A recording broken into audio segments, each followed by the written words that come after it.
They were on their way to the New World when a rendezvous with an iceberg crushed all of their dreams and hopes. There was panic and tears and heartbreaking goodbyes, like that of Jack and Rose. Or was there?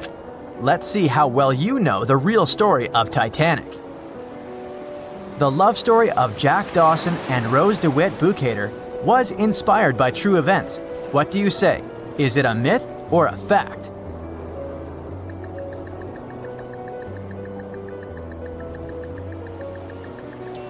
The most emotional Titanic love story was actually all made up by the screenwriter and director of the famous movie, James Cameron. Some passengers featured in the movie were real though, and by a mere coincidence, there was a J. Dawson on board. His name was Joseph, not Jack, and he worked as a coal trimmer. The most expensive object lost with the Titanic was a painting by Pablo Picasso. What's your take on this one?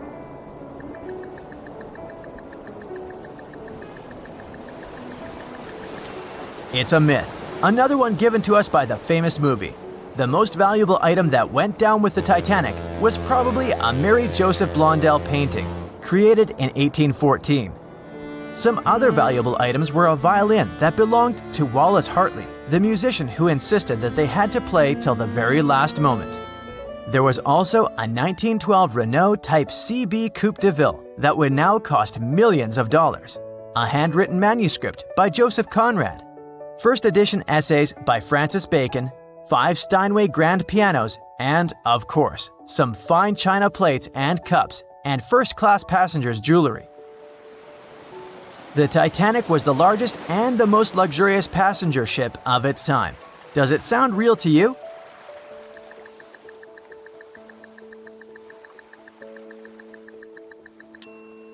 Yep, it's totally true. In April 1912, the Titanic was the largest ship ever built. It was 882 feet long and had a maximum passenger capacity of 2,435 people. That's not a lot compared to the largest cruise ship of today, the Symphony of the Seas. It's just a bit longer than the Titanic, but has more than double the passenger numbers. And yes, no other cruise liner has probably beaten the Titanic in terms of luxury to this day. It costs more than $200 million to build in today's money. The tickets were also quite expensive. Duh! First-class tickets ranged in price from $1,700 in today's money for a berth up to $50,000 for one of the 2 parlor suites. Second-class tickets were $700. Third-class passengers had to pay between $170 to $460. Most of the passengers of the unsinkable ship managed to survive. True or false?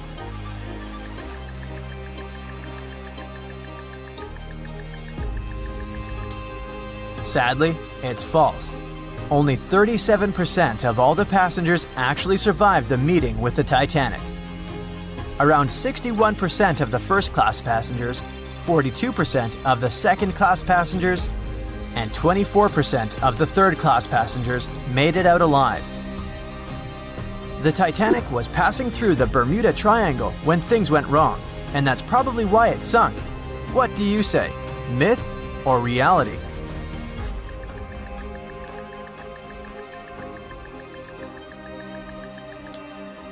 It's 100% a myth. The Titanic never even came close to the Bermuda Triangle. The liner sank about 400 miles south of Newfoundland, which is a huge distance to the north of Bermuda, the infamous area where ships and planes disappear without a trace. We might have the moon to blame for the sinking of the Titanic. True or false?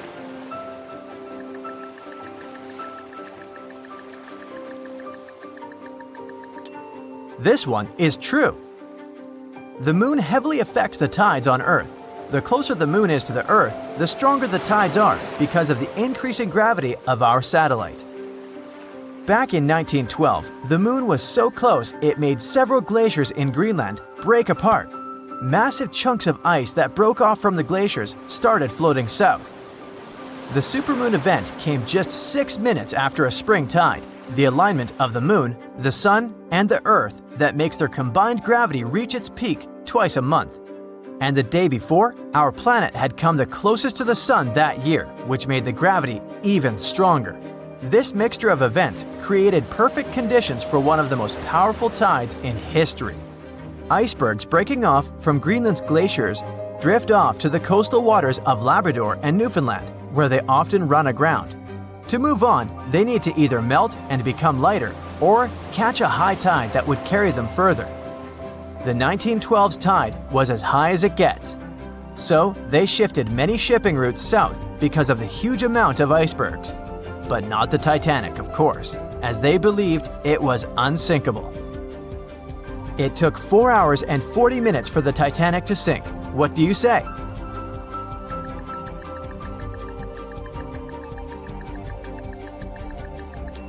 It's false, and if you're a Titanic expert, you definitely know it was actually 2 hours and 40 minutes. And this was slow enough, given the damage caused by the iceberg. It didn't sink faster, thanks to the ship's construction. There were 16 watertight compartments in the lower part of the ship. They worked as a lifeline. When the iceberg crashed into the hull, it broke into 6 boxes. The Titanic could have stayed afloat only if 4 compartments had been damaged. Water filled the first 6 compartments within 1 hour. During this time, the ship tilted slightly to the right side. Then, water began to flood the 7th box when all 6 boxes were filled. And from that moment, the sinking rate was growing with every second. The ship's bow sank under the water, and then the stern filled up. One of the leading reasons for the Titanic tragedy was signal rockets. True or false? What's your take on it?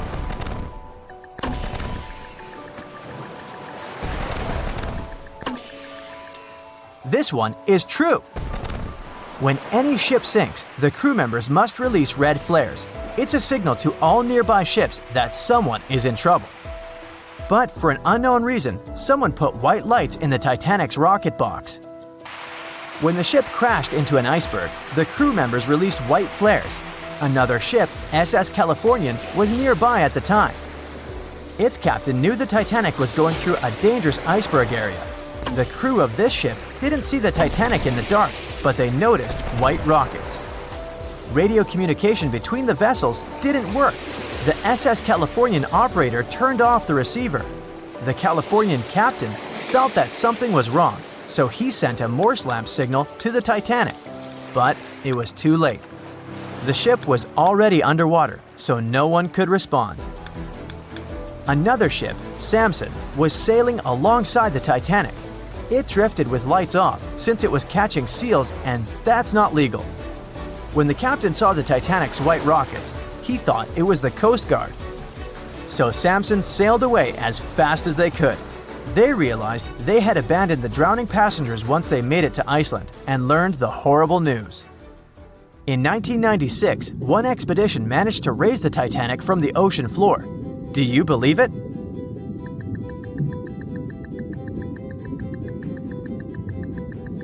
If you don't, you're right. There were different ideas on how to raise the Titanic, from doing it with compressed air to putting it in wire mesh and covering it with liquid nitrogen, or using giant magnets. The only real attempt to raise the Titanic was made in 1996, and it failed dramatically. The expedition's goal was to lift a part of its hull, weighing about 21 tons. It would still have been the largest piece to see the sunlight again, if the operation had succeeded, that is. They lowered 4 large bags filled with diesel fuel to the bottom of the ocean and attached them to the hull plate. Then, the fuel bags were released and they started lifting the pieces on their own. The plate was about 200 feet below the surface when the weather got rough. The expedition members decided to tow the part to calmer waters around 80 miles away. Long before they reached the towing destination, half of the plate broke off and sank to the bottom again. 2 of the lifting bags seemed to have broken loose, and the hull went down. The Titanic will most likely crumble to dust halfway up if someone tries lifting it again. So, how many correct answers do you have? Let me know in the comments below. "I'll never let go, Jack. I'll never let go," said Rose. Then she did let go, and the whole movie theater burst into tears. It happened when Titanic came out in 1997. Alright, who am I kidding? It's really hard not to cry when you watch this scene for the 10th, 20th, and 50th time almost 30 years later. But did this great love story happen in real life? Or did James Cameron just invent it for some good drama?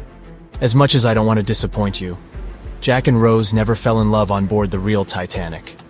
There was a real Jay Dawson on the luxurious ocean liner, but he was a crew member, and his full name was Joseph.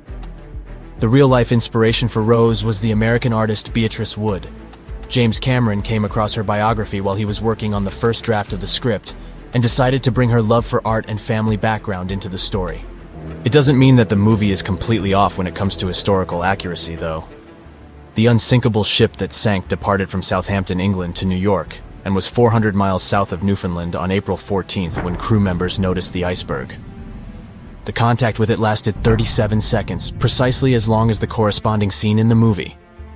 Remember this guy, Thomas Andrews, who was wandering around with a small notebook and pencil? He was the real ship designer. Andrews was quite talented at what he did and had worked on many successful projects before the Titanic. He would normally travel on the ships he designed during the maiden voyage to make sure everything was going smoothly. He boarded the Titanic as one of the first-class passengers and was taking notes all the time. After the unfortunate rendezvous with an iceberg, Andrews was seen inspecting the flooded parts of the ship with Captain Smith. According to his sad forecast, the Titanic would have gone down in about 2 hours. One of the stewards claimed that he had seen Thomas Andrews moments before the sinking. He chose not to leave the Titanic and didn't put on his life belt. No one had seen him ever since. Another memorable moment from the movie is a boy playing on one of the decks with his spinning top.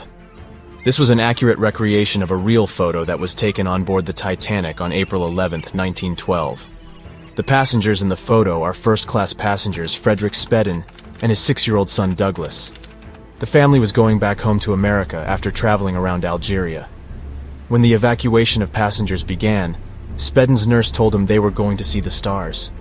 They say he had successfully slept through the entire drama and woke up safe and sound in a lifeboat the following morning. His father had also survived the sinking. Sadly, an automobile accident took the life of Douglas just 3 years later. One of Titanic's most charismatic ladies, both on the screen and in real life, got her nickname Unsinkable Molly Brown for a good reason. Several witnesses remembered she was, indeed, trying to persuade others in her lifeboat to go back and save more lives, just like in that heartbreaking scene from the movie. When Carpathia came to the rescue of the surviving Titanic passengers, Margaret Brown was helping lower-class survivors and involved her fellow first-class passengers in the process. Once they all got on solid ground, Brown organized a survivors committee. She awarded the captain of the Carpathia for rescuing so many people and was really upset she hadn't been allowed to testify at the Titanic hearings because she was a woman. You won't see any fumes above the fourth pipe of the ship in the movie. It's not a technical mistake. The Titanic, indeed, had it only for more impressive looks and didn't really need that pipe. Back in 1911, the year before our hero's departure, large ships would mostly sail with 4 chimneys. They needed those to draw heat and fumes from their massive boilers. The Titanic was a real engineering gem that only needed 3 chimneys to function. So the 4th was added for balance. They thought the public would have been disappointed to only see 3 pipes on the greatest ship of all time. The movie had an impressive budget, $200 million, but even that wasn't enough to cover all the possible costs. Cameron knew they had to save some money, so they built the replica of the liner only on the starboard, which means the right side. They chose this side to make things look more realistic. The wind at the filming location was moving mostly from north to south, so with the fumes going out, it looked like the liner was actually moving through the ocean. But if you remember one of the first scenes with the Titanic departing from Southampton and people waving, you'll understand why the crew had a problem with it. The real ship was docked at the port, or left side, there. They found a brilliant solution and just flipped the scene horizontally to make it look real. The letters and buttons on costumes were reversed, and actors walked in the opposite direction for everything to be changed in post-production. One of the scenes I can't watch without tears is the elderly couple holding on to each other as they go down with the Titanic. The couple who inspired this heartbreaking episode were real people, some of the richest passengers of the not-so-unsinkable ship. They were Isidore and Ida Strauss, and they owned Macy's. When news of the disaster spread, they They put on life jackets and ran to the decks along with others. Ida stepped onto the lifeboat, but Isidore refused to do so before all the ladies and little ones were there. Ida didn't want to leave her husband. She climbed out of the lifeboat and handed her mink coat to her maid, saying she would no longer need it. Isidore wrapped his arms around Ida, and they remained on the bridge of the ship until a huge wave swept them both into the sea. So the bed scene wasn't that accurate, and James Cameron later admitted he had taken some license as a director. You know this guy who was drinking from a flask next to the main characters as the ship was going down? His name was Charles Jugan from England, and he was in charge of 10 bakers, 2 confectioners, and a Vienna baker aboard. He was expecting to earn a real lump sum, and would have been one of the best-paid crew members if everything had gone well.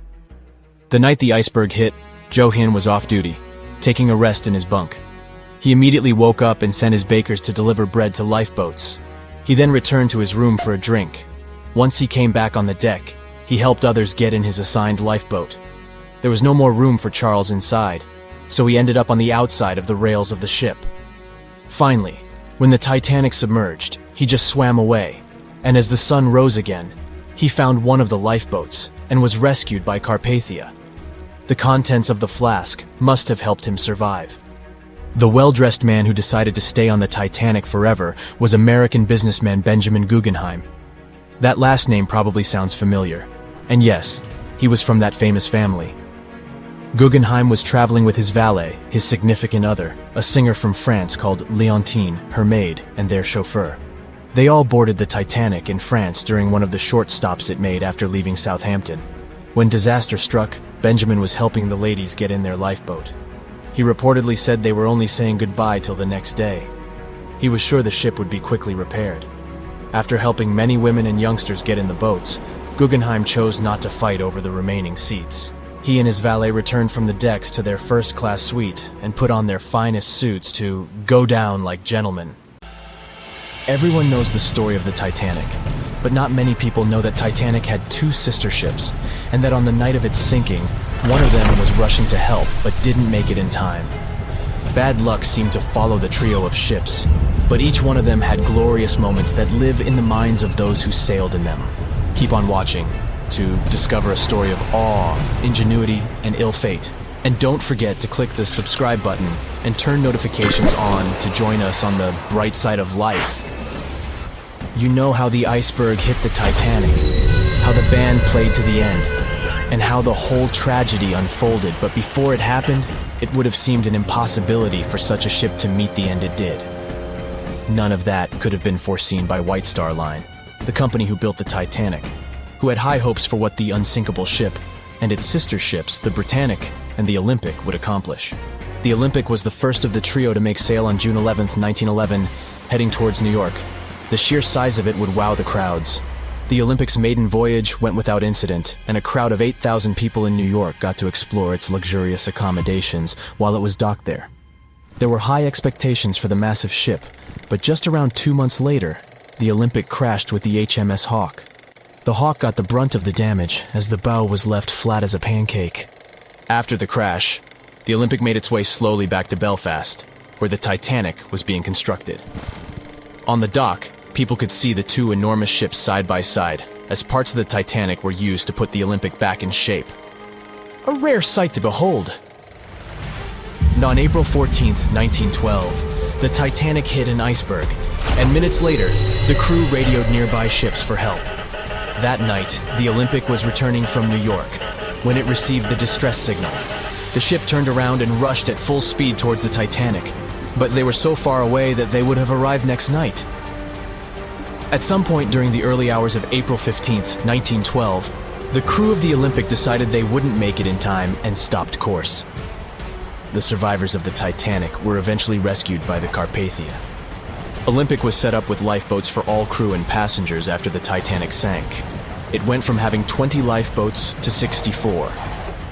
Changes were also made to the watertight bulkheads, and an extra hull to construct a type of double hull was installed.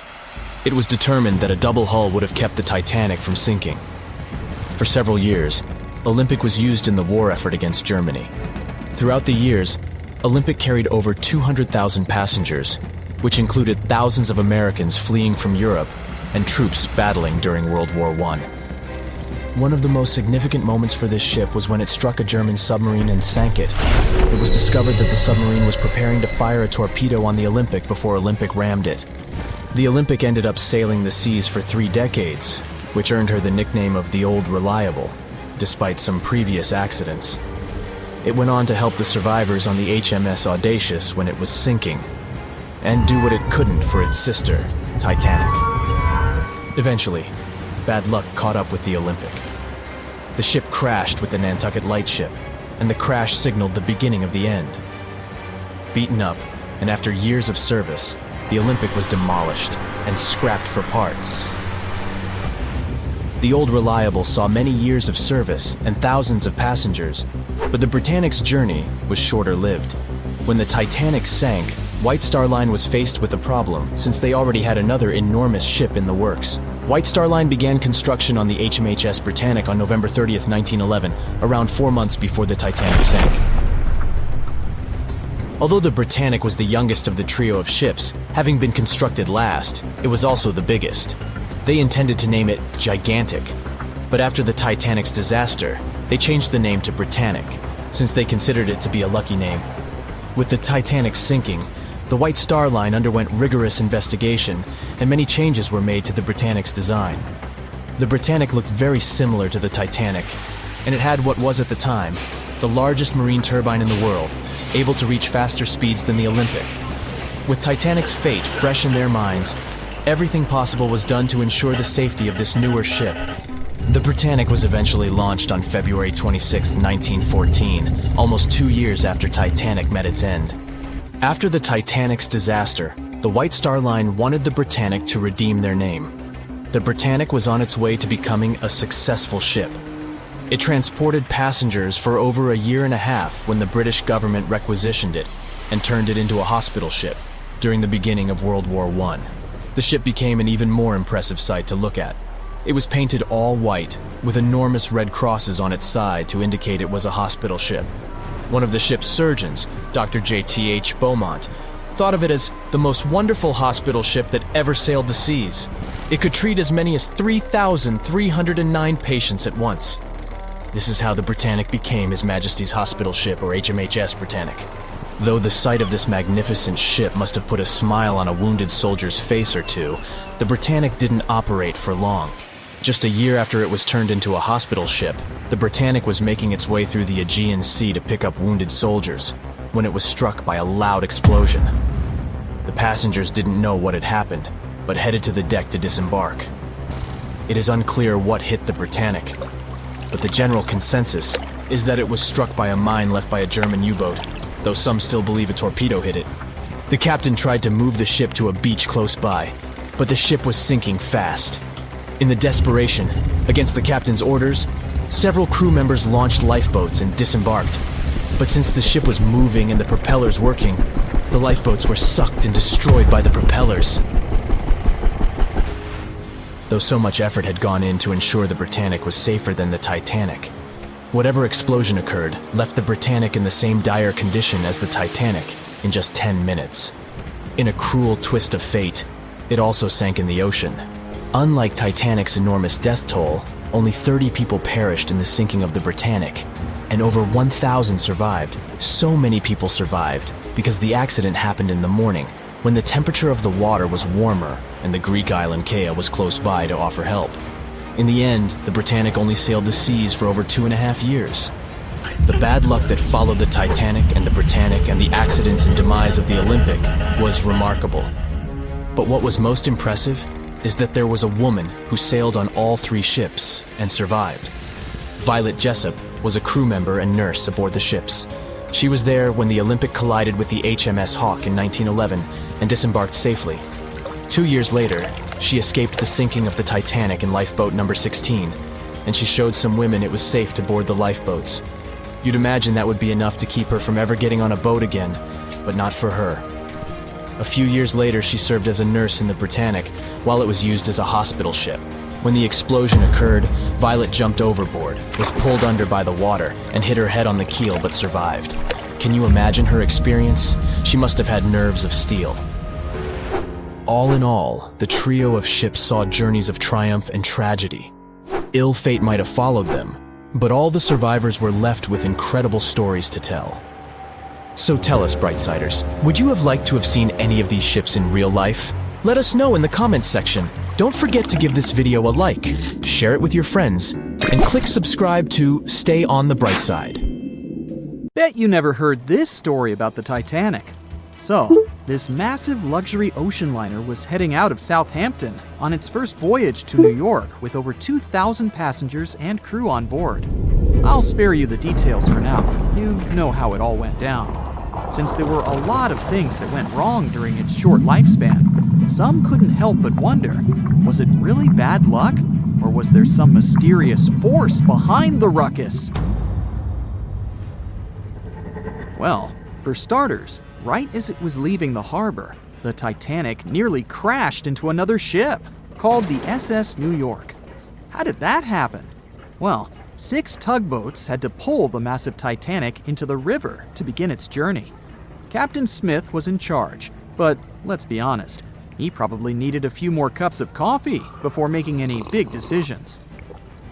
So, as the Titanic was speeding along, minding her own business, she passed the New York and the Oceanic ships. The Titanic decided to make a left turn, but the suction was just too much for the poor New York. She started to drift off towards the Titanic. The Oceanic was leaning so much, her gangplank smacked into the water like a belly flop in the pool. Thankfully, the captain of one of the tugboats was there to save the day. He used his trusty megaphone to call the Vulcan to the port side of the Titanic to pick up some crew members. He then noticed the New York in trouble and acted quickly, throwing a line to slow her down. The Titanic's captain was probably scratching his head, wondering how to handle these big ships like the Titanic. That's because he'd only recently experienced sailing on larger ships. Close one, right? Well, it was just part of the story. As it turns out, the huge list of misfortunes might have started even earlier. Another theory suggests that during the ship's construction days in Northern Ireland, a fire broke out in the coal bunkers. Talk about a rocky start. If this information is correct, then the ship's hull may have been affected by the incident before it even set sail.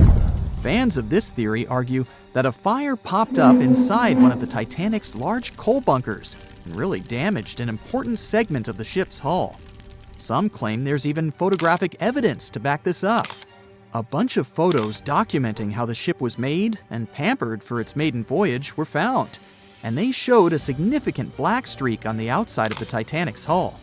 Weirdly enough, the streak was really close to where the iceberg hit during that cold April. Now I know what you're thinking. This theory might sound far-fetched, but most of these people have been gathering information about the Titanic for decades, and they're convinced that this is the real deal. They even believe that the fire started way earlier than the day the Titanic set out on its maiden voyage, particularly about 3 weeks prior. Why was this overlooked? Well, because of fear of bad press, mostly.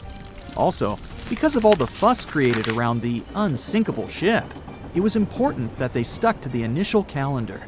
Of course, not everyone is convinced by this new theory. Some people think it's just another wacky idea to add to the long list of Titanic sensational theories. What if I told you there were even rumors about part of an ancient Egyptian coffin being on board? Could that have had something to do with the disastrous ending of the Titanic? Some truly believe it did. Let me tell you the story about the unlucky mummy. It's a tale that'll give you goosebumps. Back in the 19th century, this ancient Egyptian artifact, a mummy case lid to be exact, was brought over to Europe. And as soon as it arrived, strange things started happening. Now, some of the stories may be a bit exaggerated, but according to journalists, some of them were actually true. The rumors sparked the interest of a British writer who later spent months investigating the mummy case and its alleged related stories. He was planning to write an article debunking the myths, but he found out they were all too real. Unfortunately, he never got to finish his work because he passed away suddenly. Others believed that the mummy case was guarded by Egyptian elementals. They warned others not to mess with the artifact. the mummy case's history is just as spooky. It was found in Egypt and sold to a certain someone conveniently named Mr. W at a party organized by a well-known English lady. When the mummy case arrived in England, it was given to Mr. W's sister, who immediately suffered from financial losses and other troubles.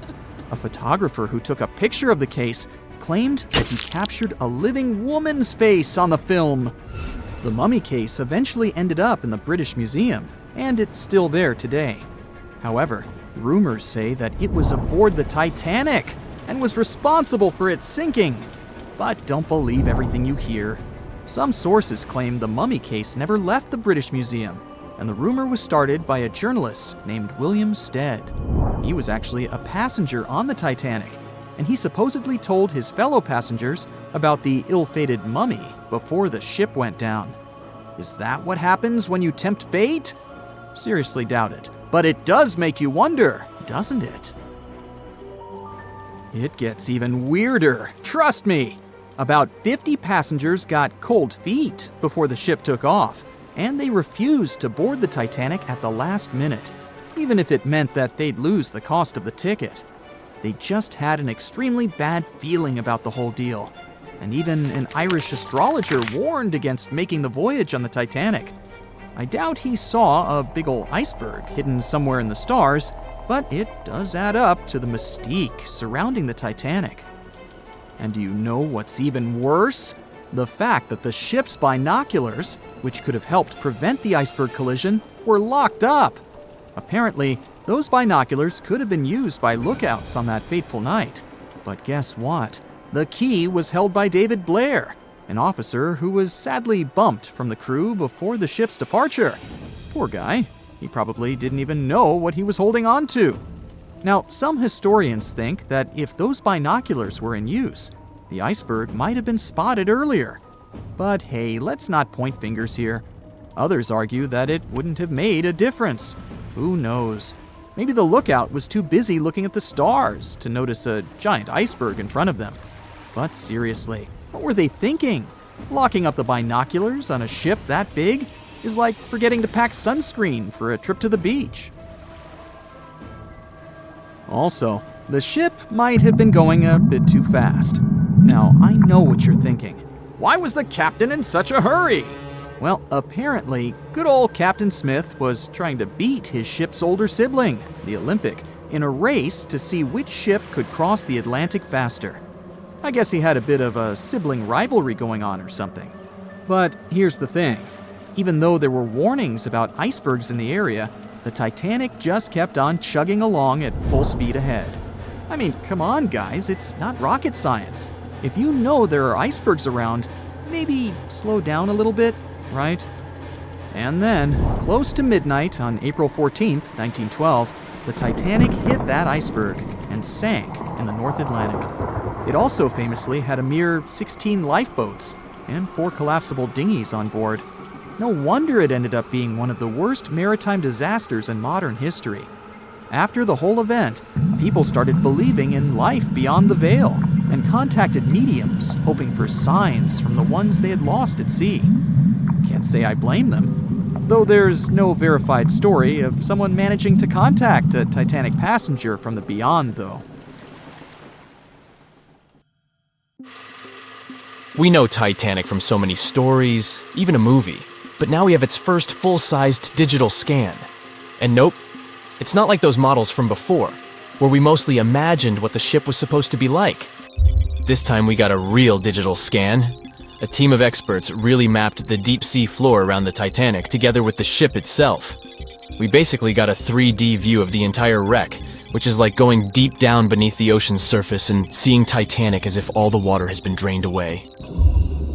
So, the story of the wreck started in 1985, 73 years after the Titanic went down. The explorer named Robert Ballard stumbled upon it somewhere between 2 submarines that also went down in that area.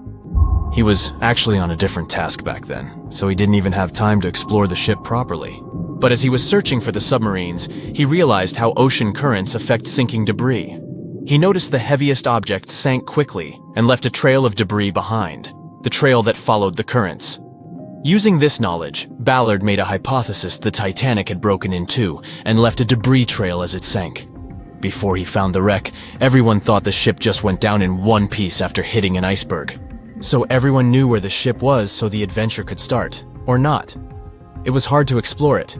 The ship is enormous, and the dark depths of the ocean make it really difficult to capture its whole body in one go. So we mostly relied on glimpses of the decaying ship, and had to settle with teasing scattered parts of the whole picture and filling it up with speculations and stories. But in the summer of 2022, we finally got something different. A team of experts from Magellan Loaded, a company specializing in mapping the deep sea, teamed up with Atlantic Productions, who were making a documentary about the project. They embarked on a mission to capture the complete view of the Titanic. They used submersibles. Those are vehicles that go underwater, remotely controlled by a team of skilled explorers. These submersibles dove deep into the ocean. It wasn't an easy job. They spent over 200 hours collecting information about the entire length and breadth of the wreck. It was like a real-life treasure hunt. But instead of finding gold and jewels, they took something even more precious. Over 700,000 images of the Titanic from every angle possible.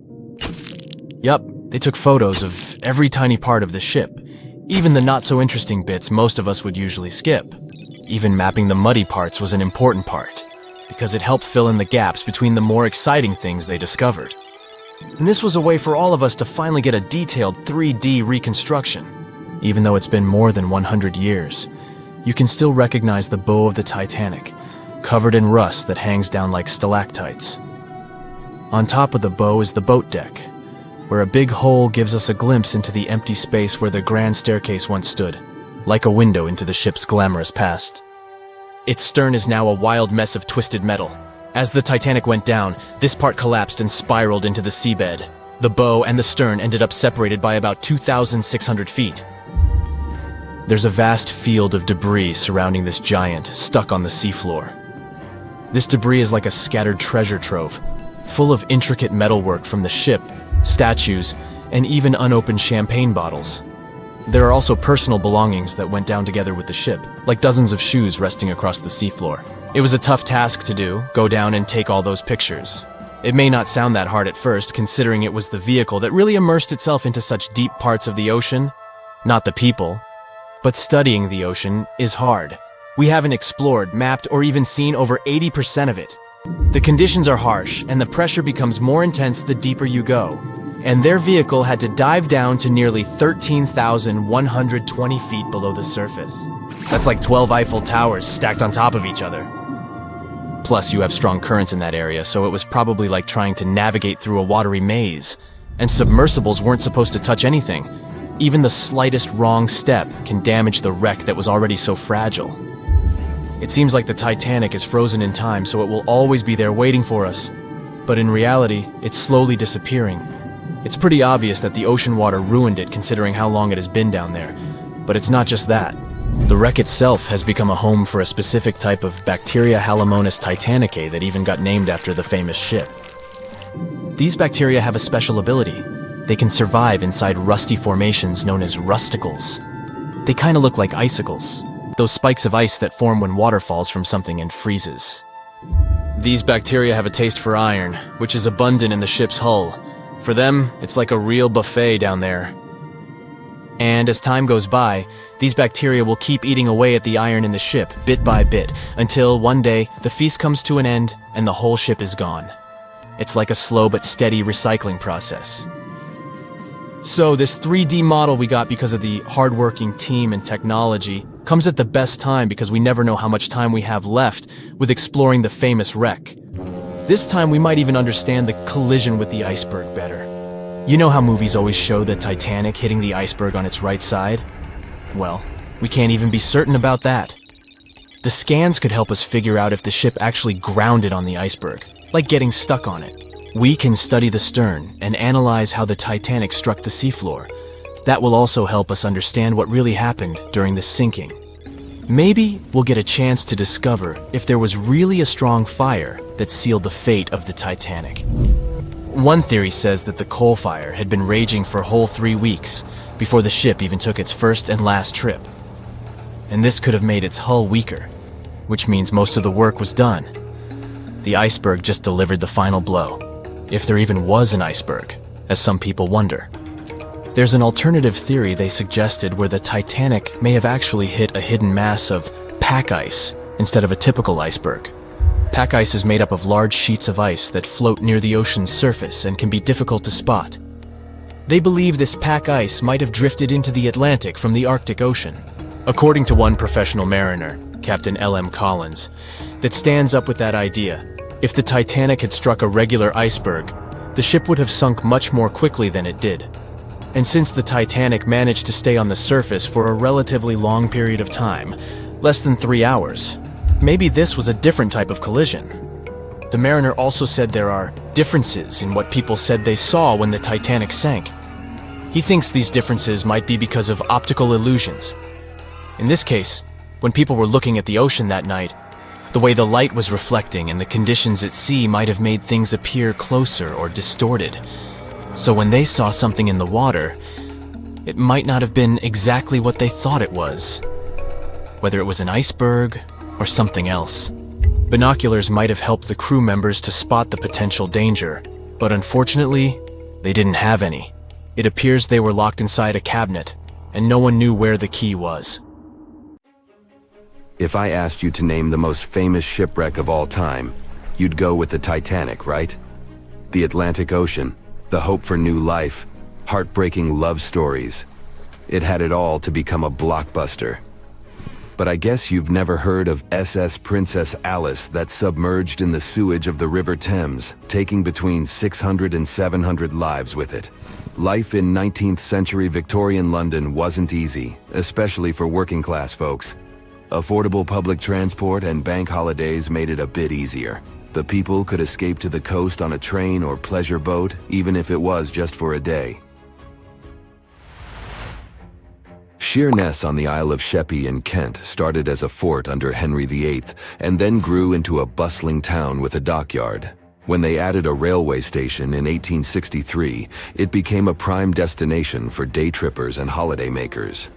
Seaside promenades, charming piers, and a whole bunch of fun stuff to do by the sea. It had it all. A bit inland along the River Thames, you had the Rocherville Gardens. These gardens had archery lawns, bowls, mazes, lakes, cliff walks, and even a floral bazaar. Plus, there was an aviary, a bear pit, and a skeleton of a lost whale that had taken a wrong turn in the Thames. Londoners of the late 19th century could hop on a train or cruise along the Thames by boat, and both options were pretty popular. But on the 3rd of September, 1878, way more people than usual opted for the boat. They chose it over the railroad after a passenger train had collided with goods wagons in Kent, taking the lives of 5 people. The river felt like a safer way to go. One of the ships available for the trip was the SS Princess Alice. The paddle steamer was first launched in 1865 on the west coast of Scotland. Its original name was the Bute, and it was used as a ferry for the passengers of the Wemyss Bay Railway Company. A couple of years later, it was sold and renamed after Queen Victoria's 3rd child. Then, it was sold again and got the nickname the Shah's Boat, as it transported the Shah of Persia up the Thames to Greenwich in 1873. The ship had gone through several alterations in its lifetime. It got new boilers and watertight bulkheads. The Board of Trade had inspected it and marked it safe. In the year of its final voyage, it was officially allowed to carry up to 936 passengers between London and Gravesend in calm water.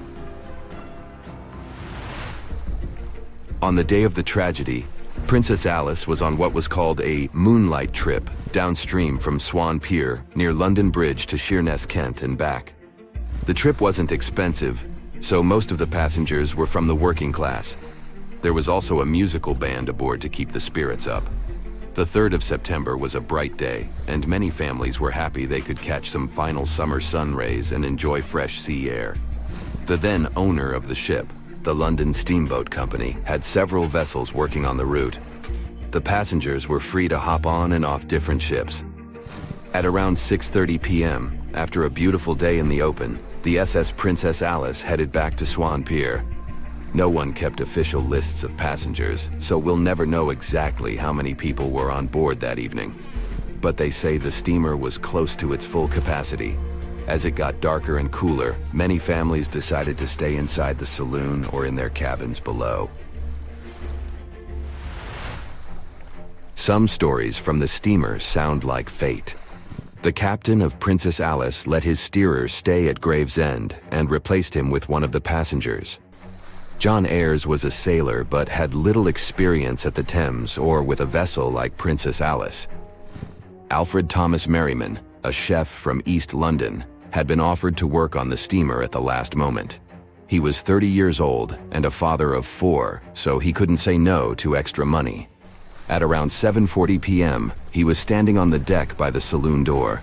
By that time, Princess Alice had passed Tripcock Point and entered Galleon's Reach. The passengers could see the North Woolwich Pier in the distance. Many of them planned to disembark at that stop. And that's when Merriman noticed a huge ship carrying coal. It was Bywell Castle. This vessel normally carried coal to Africa, but it had just been repainted at a dry dock. Bywell Castle was going to Newcastle to pick up some coal and transport it to Alexandria, Egypt. The ship's captain, Harrison, wasn't too familiar with these waters, so he called in Christopher Dix, a seasoned Thames River pilot, to lend a hand, even though he didn't have to. The ship had a fancy raised forward part below the deck, and Dix couldn't quite see what was in front of him. So, they had a sailor on lookout duty. As they set sail from Millwall at the speed of 5 knots, 5.7 miles per hour, they tried to stick to the middle of the river, but other boats had other plans. When they were approaching Galleon's Reach, Dick spotted Princess Alice's red port light, headed their way, but planning to pass on the right side. At the same time, Grinstead, the captain of Princess Alice, was going against the river's flow, trying to find the smooth waters on the south side. He adjusted his course, steering into Bywell Castle's path. Both crews realized they were headed for a collision. Dix tried to steer clear and even ordered reverse full speed on the engines, but it was too late. The Bywell Castle collided head-on with the Princess Alice, which was much smaller, weighing less than a third of the 890-ton coal-carrying collier. It sliced the passenger steamer in two. As Merriman remembered later, laughter on board immediately changed into screaming and panic. Some people rushed to the bridge for safety. Merriman hurried to the captain, asking what to do next. The captain's response was grim. "We are sinking fast. Do your best." The ends of the steamer went high into the air, and the middle just sank, taking passengers with it. Those unfortunate ones who were below deck were tragically trapped. The impact caused tons of untreated sewage to gush from outlets near the collision site. The water became a frothy mess of unprocessed waste with a horrible odor. It was potent enough to make even the most resilient sailors retch. Amid the chaos, passengers struggled for life in the contaminated water. They inhaled lungfuls of hazardous waste without knowing. The crew aboard the Bywell Castle sprang into action. They dropped ropes from their deck, urging Princess Alice's passengers to climb aboard. Anything that could float, from planks to barrels, was tossed into the water to serve as flotation devices for those in need. Other members of their team launched a lifeboat, saving 14 people. Nearby boats, moored along the riverbanks, joined the mission, plucking survivors from the water. Many of Princess Alice's passengers didn't know how to swim, and it was even trickier for ladies wearing long, heavy dresses. Merriman was among the lucky ones who could swim. He first held on to a piece of wreckage, and then, when others got to it, swam away and caught onto a rope hanging over the side of the Bywell Castle. They managed to save around 130 people this way. Another survivor was Robert Haynes, who played in the Princess Alice band. He was fond of ships and had noticed the Bywell Castle a couple of minutes before the collision. He chose not to follow the rest of the band, who went downstairs for a break, and that saved his life. Princess Alice's sister ship, Duke of Teck, arrived 10 minutes too late to assist with the rescue efforts. Only 2 people who had been below deck or in the saloon managed to survive the collision. We still don't know the total count of lives taken on that day, but it's somewhere between 650 and 700. And what makes this story even more tragic is that it has been mostly forgotten.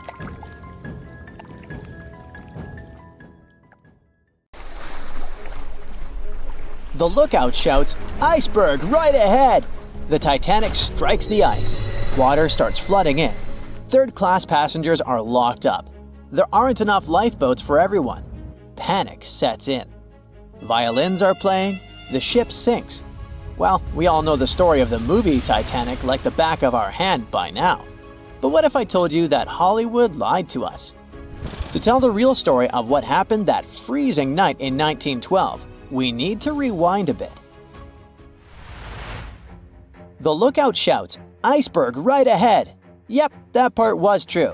Just before 11:40 at night, Frederick Fleet noticed something darker than the sea directly ahead. As the ship got closer, he realized it was an iceberg. The engines were quickly reversed and the ship turned sharply. Instead of hitting it head-on, Titanic scraped along the side of the berg, sprinkling ice on the forward deck. If you remember, in the movie, Jack and Rose are having a romantic moment when they feel the ship shudder after hitting the iceberg. Everything shakes as if they were in the middle of a light earthquake. Some real-life passengers reported feeling something similar after the impact, but according to Titanic survivor Frank Prentice, it wasn't exactly like that. He said there was no impact as such, and it all felt more like slamming on your car brakes. The ship stopped, and that was that. Some people even slept right through the collision, confirming that there wasn't such an abrupt impact. Mr. Prentice, curious about what had happened, left his cabin and went out to the deck. When he got there, all he could see was a little ice on the surface, not the towering iceberg that Jack and Rose saw. But as we all know by now, the real damage happened below the waterline, where the iceberg had a jagged spur that slashed a 300-foot gash in Titanic's hull. Once the crew realized how severe the damage was, they immediately began sending distress calls to nearby ships, asking for help. At some point in the movie, the radio operator goes to the captain and says there is only one ship nearby, the RMS Carpathia, which later ends up rescuing many passengers. But in real life, there were more ships around. It's believed that the SS Californian was only about 23 miles away.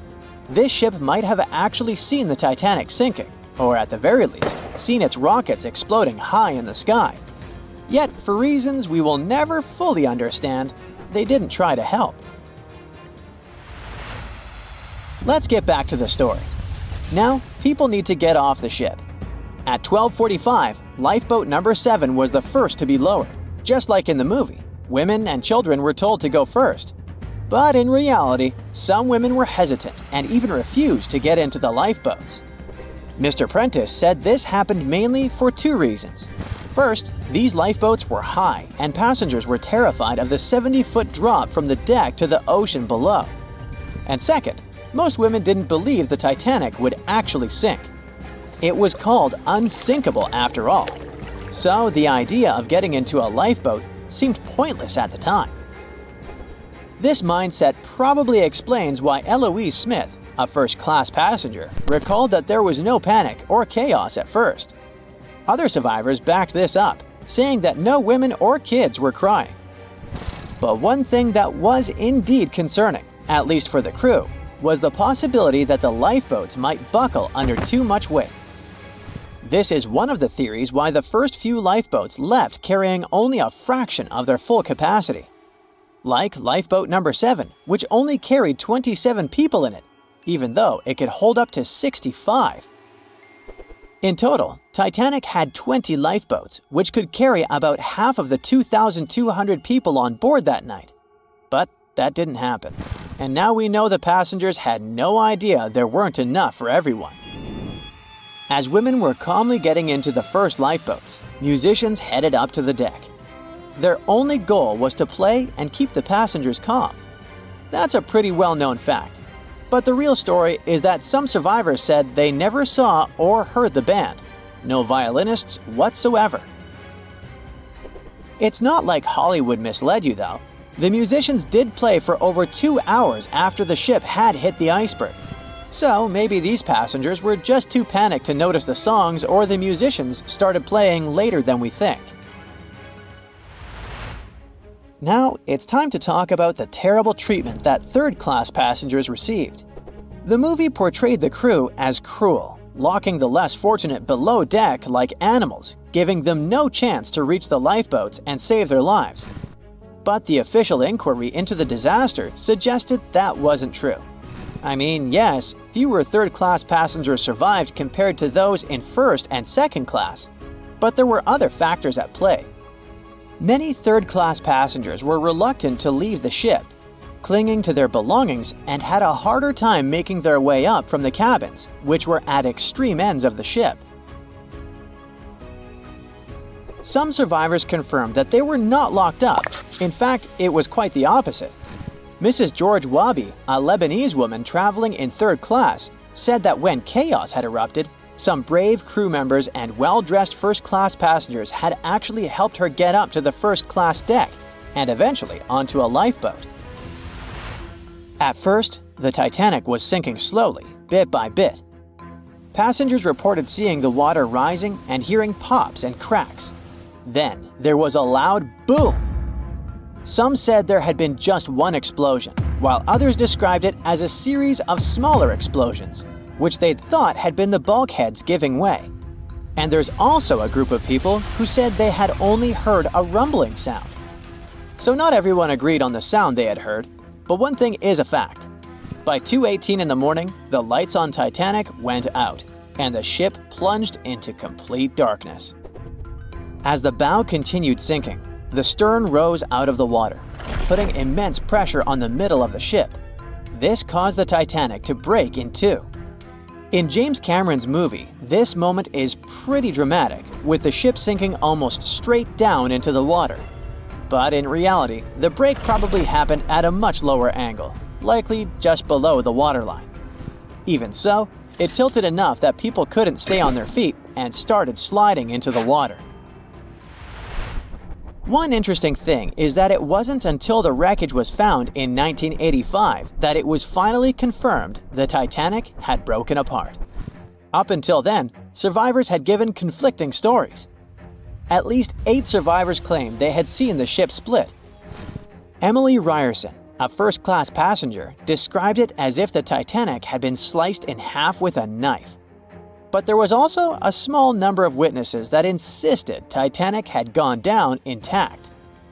At the time, this theory was more accepted because most people still didn't believe that the supposedly indestructible ship could break in half.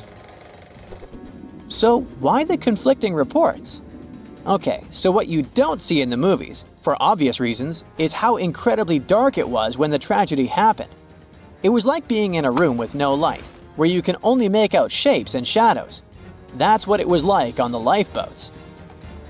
This means passengers couldn't really see what was happening, and most of those who were close to the ship either lost their lives or were too focused on trying to survive to pay attention to the details of the wreck.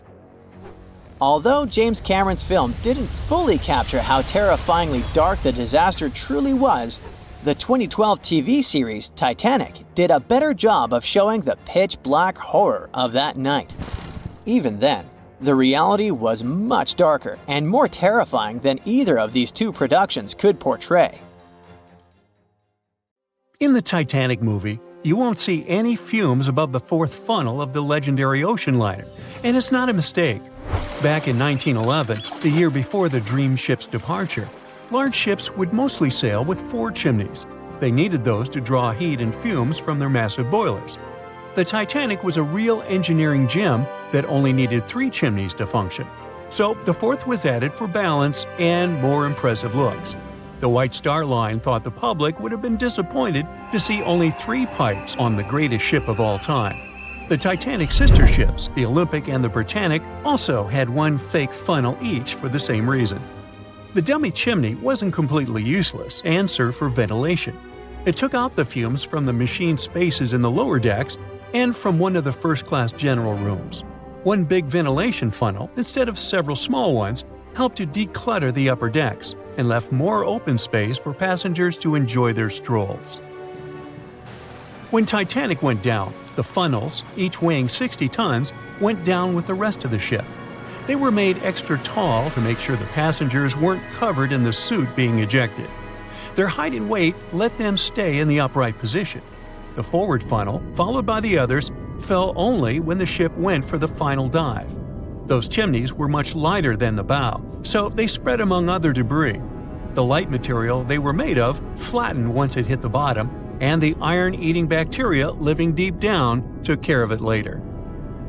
The bow of Titanic remained intact when it hit the seabed, but the stern was completely mangled. When the famous ocean liner hit that iceberg, things got really messy. It took the future movie star a whole 2 hours and 40 minutes to submerge completely. The collision let water flood 6 out of 16 watertight compartments. As the water gushed into the starboard side, the ship started to tilt down in the front and a bit to the right. By midnight, the damaged compartments were spilling water into others, and it was chaos because these compartments were only watertight horizontally. Soon enough, water started flooding through the anchor chain holes, and by 2 a.m., the bow was sinking, and the stern's propellers were lifted out of the water. The ship kept flooding until the moment the bow went underwater, and the stern shot up almost 45 degrees. The weight of those massive propellers stressed the ship's midsection.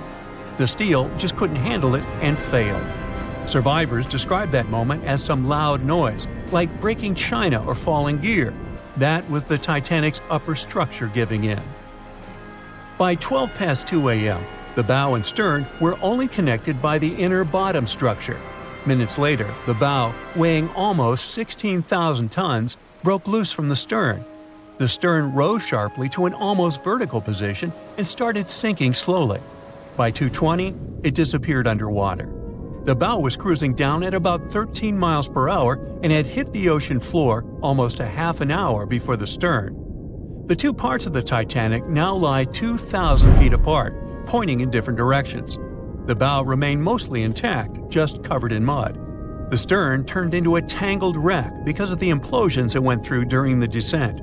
The air trapped within the structure just couldn't handle the increasing pressure of the water deep down. Signal rockets played a big part in the Titanic's tragedy. When a ship goes down, you're supposed to shoot up red flares to signal trouble.